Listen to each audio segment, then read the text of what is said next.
Hello friends, welcome to Suji's VR blog. So ఈరోజు మన recipe వచ్చేసి పప్పు మామిడికాయ. సో ఈ రెసిపీ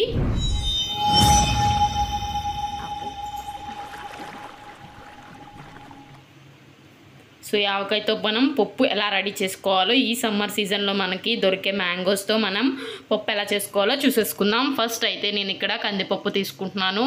సో ఇక్కడ కందిపప్పు అనేది నేను 1 అవర్ ముందే నానబెట్టేసుకుంటున్నాను. లేదు అంటే కనుక ఒక నైట్ ముందైనా నానబెట్టేసుకోండి.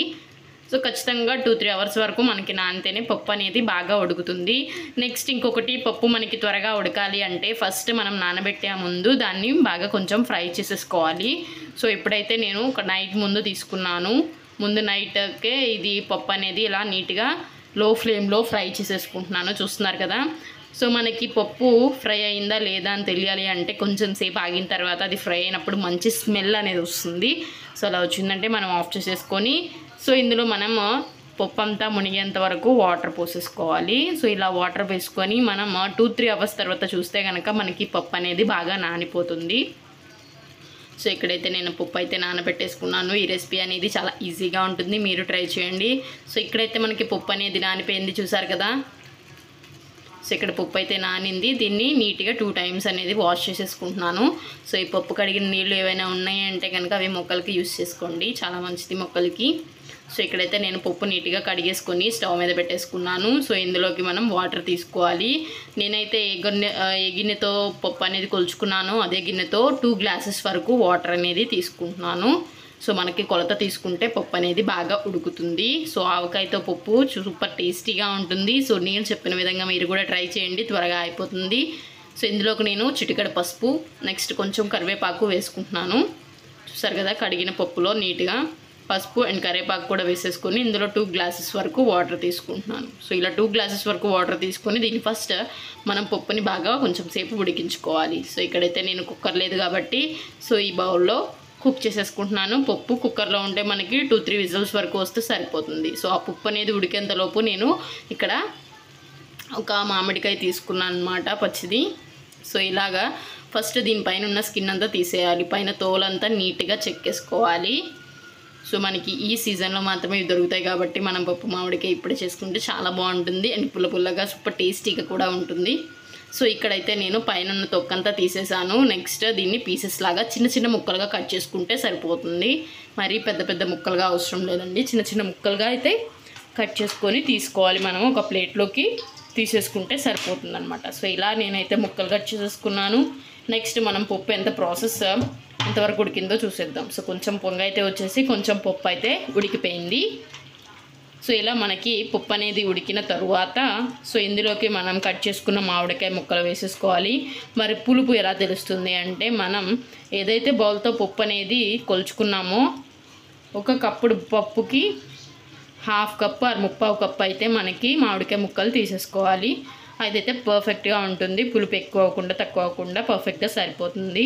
సో ఇలా వేసేసుకొని ఇందులోకి కొంచెం కారం అనేది యాడ్ చేసుకుంటున్నాను. సో ఇలా కొంచెం కారం యాడ్ చేసుకున్న తర్వాత ఇందులోకి తగినంత ఉప్పు కానీ సాల్ట్ కానీ యాడ్ చేసేసుకోవాలి. చూసారు కదా.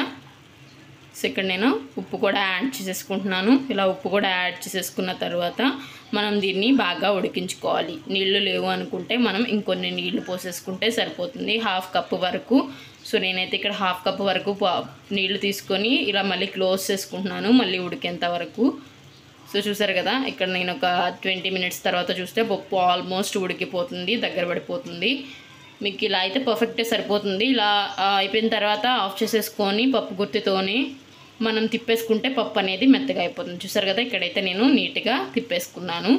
సో ఇందులోకి నెక్స్ట్ తాలింపు రెడీ చేసేసుకుందాం. సో తాలింపు కోసం నేను ఇక్కడ బౌల్ తీసుకున్నాను స్టవ్ మీద.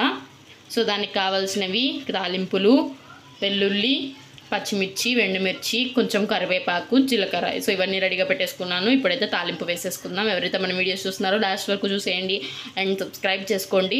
ఫస్ట్ ఇక్కడైతే ఆయిల్ తీసుకుంటున్నాను. నేను ఇక్కడ 2 స్పూన్స్ వరకు ఆయిల్ అనేది తీసుకున్నాను. ఫస్ట్ ఇదైతే మనకి హీట్ అయిపోవాలి. హీట్ అయిన తర్వాత మనకి అన్నీ కలిసిన తాలింపులు ఉంటాయి కదా, సో ఆ తాలింపులు అయితే ఇందులోకి యాడ్ చేసేసుకుందాం. సో తాలింపులు కొంచెం ఫ్రై అవ్వాలండి మనకి. సో కొంచెం కలర్ చేంజ్ వచ్చేంత వరకు మనం నీట్గా వీటిని లో ఫ్లేమ్లో ఫ్రై చేసేసుకోవాలి. చూసారు కదా. సో ఇక్కడైతే మనకి నీట్గా ఫ్రై అయిపోయినాయి. నెక్స్ట్ ఇందులో కొంచెం జీలకర్ర యాడ్ చేసుకుందాం. సో ఇలా జీలకర్ర కూడా యాడ్ చేసుకున్న తర్వాత మనం వెల్లుల్లి నలగొట్టుకొని వేసుకోవాలి ఇందులోకి.